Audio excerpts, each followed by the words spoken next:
I want to talk about Epstein and the Media Lab, the MIT Media Lab. 2002, Epstein's first gift to the MIT Media Lab is $100,000. This is to support AI pioneer Marvin Minsky. The cumulative tally of all Epstein's checks to MIT is nearly $1 million. And on internal email chains after his arrest, they start referring to him as Voldemort to avoid detection. This was all revealed in an expose by Ronan Farrow for The New Yorker. Long after, nobody's being transparent at MIT. Why is he giving so much money to them? We can speculate that it's reputation laundering, but how? The stuff MIT Media Lab is reporting on is not pop culture. It's also not his own reputation that he's laundering. That's the point. This is a systemic reputation laundering operation.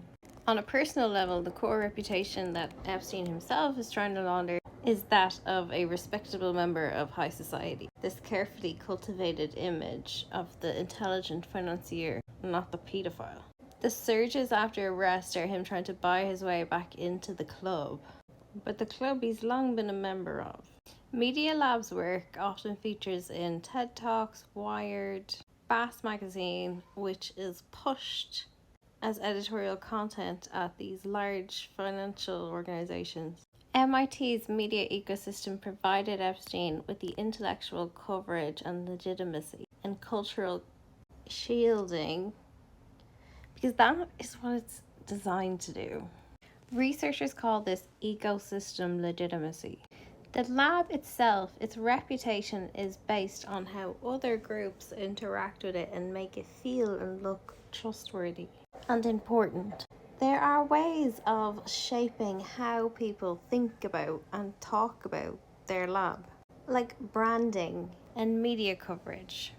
There are actions that show the lab is working and delivering value, like building partnerships or winning funding. And so universities like MIT have learned now to do something called reputation laundering. This means using the university's good image to cover up or improve how the public sees companies or people or ideas that are bad.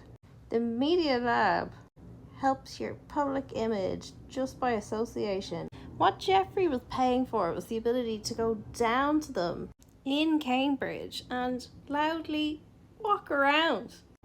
And because the Media Lab keeps showing up in respected media, it has built what scholars refer to as normative legitimacy. You just presume. You bypass critical thinking. It says MIT on it.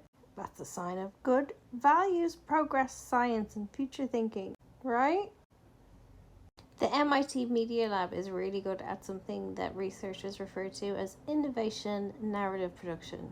That means they're really good at telling well-crafted stories about the future and human progress and AI and business and technology. And those stories get shared through the media, they show up in business talks and in academic papers.